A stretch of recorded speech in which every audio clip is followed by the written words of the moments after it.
जय श्री राम। श्री रामचरितमानस के किष्किंधा कांड में हमने सुना कि प्रभु श्री राम जी लक्ष्मण जी को वर्षा ऋतु का वर्णन करते हैं और उसके बाद भांति भांति की कथाएं सुनाते हैं। दोहा नंबर 15। कबहु प्रबल बह मारता जहाँ तह मेघ विलाही, जिन कपूत के उपजे कुल सधर्म न साही। अर्थात कभी कभी वायु बड़े जोर से चलने लगती है जिससे बादल जहाँ तहाँ गायब हो जाते हैं, जैसे कुपुत्र के उत्पन्न होने से कुल के उत्तम धर्म नष्ट हो जाते हैं।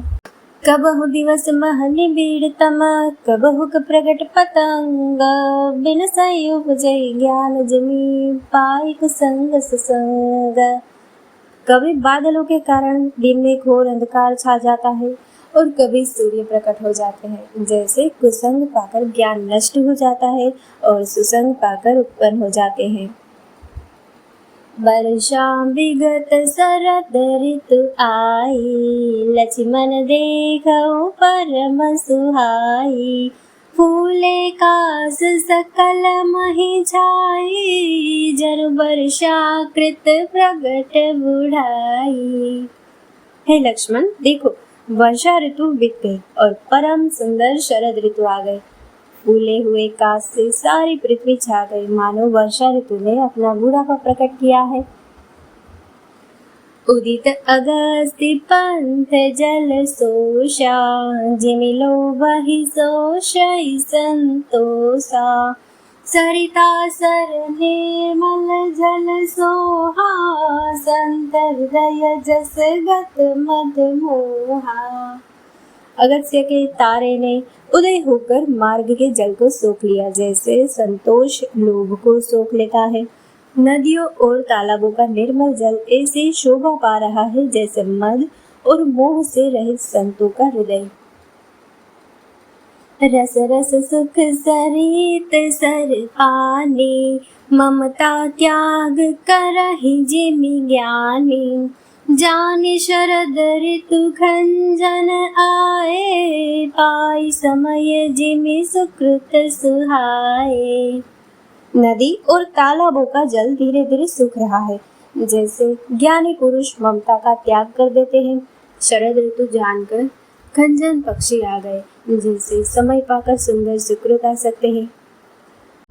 पंकन रेणु सोह असी धरनी, निति निपुण नृप के जसी करनी। जल संकोच बिकल भैनी ना, बुध कुटुम्बी जीमि धनहीना। न कीचड़ है न धूल, इससे धरती ऐसी शोभा दे रही है जैसे नीति निपुण राजा की करनी। जल के कम हो जाने से मछलियां व्याकुल हो रही है, जैसे मूर्ख कुटुंबी धन के बिना व्याकुल होता है। बिन धन निर्मल सोह आकाशा, हरिजन इव परि हरि सब आशा। कहूँ कहूँ वृष्टि सारदी थोरी, कहूँ एक भाव भगति जिमि मोरी। बिना बादलों का निर्मल आकाश ऐसा सुशोभित हो रहा है जैसे भगवत भक्त सब आशाओं को छोड़कर सुशोभित होते हैं। कहीं कहीं शरद ऋतु की थोड़ी थोड़ी वर्षा हो रही है, जैसे कोई बिरले ही मेरी भक्ति पाए हैं। चले हरषित नगर नृप, तापस बनिक भिखारी। जिमि हरि भगति पाई श्रम, तजहि आश्रमे चारी। अर्थात शरद ऋतु पाकर राजा, तपस्वी, व्यापारी और भिखारी हर्षित होकर नगर छोड़कर चले, जैसे श्री हरि की भक्ति पाकर चारों आश्रम वाले श्रमों को त्याग देते हैं।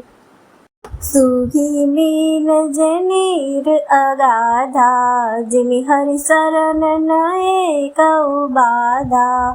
फूले कमल सोह सर के सा, निर्गुण ब्रह्म सगुण भय जैसा।